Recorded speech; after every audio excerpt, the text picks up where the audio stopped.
Niet alleen voor sommige kinderen, maar ook voor ouders en leerkrachten is het altijd even wennen, zo'n eerste schooldag. De kinderen zijn binnen. Dat geeft een goed gevoel, denk ik. We kunnen beginnen. Ja, dat geeft inderdaad een heel goed gevoel. Het is toch altijd spannend, zo'n eerste schooldag. Voor kinderen, maar ook voor collega's. Wij zeggen altijd onderling met de collega's, de nacht van zondag op de eerste schooldag, dat is de nacht waarop wij het slechtst slapen. Iedereen vindt het spannend. De leerkrachten en leiding hadden zelf natuurlijk ook vakantie, maar zijn vorige week al begonnen met de voorbereidingen voor dit nieuwe schooljaar. We zijn de vakantie heel goed doorgekomen met z'n allen. Vorige week zijn we al gestart hier, dus dan hebben we al vakantieverhalen uitgewisseld met de collega's.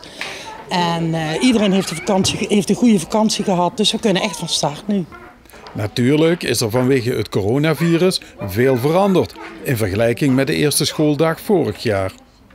Vergeleken met het vorige schooljaar, einde van het schooljaar, was het eigenlijk vergelijkbaar met zoals het nu is.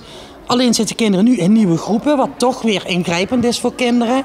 En wat dan het grootste verschil is met voor corona, is dat de ouders niet meer naar binnen kunnen. Dus het is voor sommige kinderen dan toch nog even spannend om over die drempel en waar moet ik naartoe. En daarom stonden we hier met alle mensen praten om iedereen de weg te wijzen.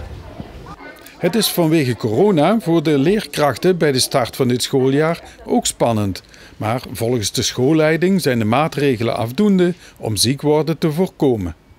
Wij proberen op elkaar te letten. En op elkaar te letten dat wij ook onderling de 1,5 meter afstand houden. Verder is het vooral voor ons dat wij ontzettend veel zin hebben om te beginnen. Bij klachten blijven ze thuis en dat geldt voor kinderen en dat geldt voor collega's.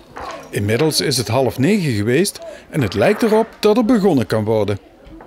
Eerste indruk is dat ze er ook klaar voor zijn. Ja.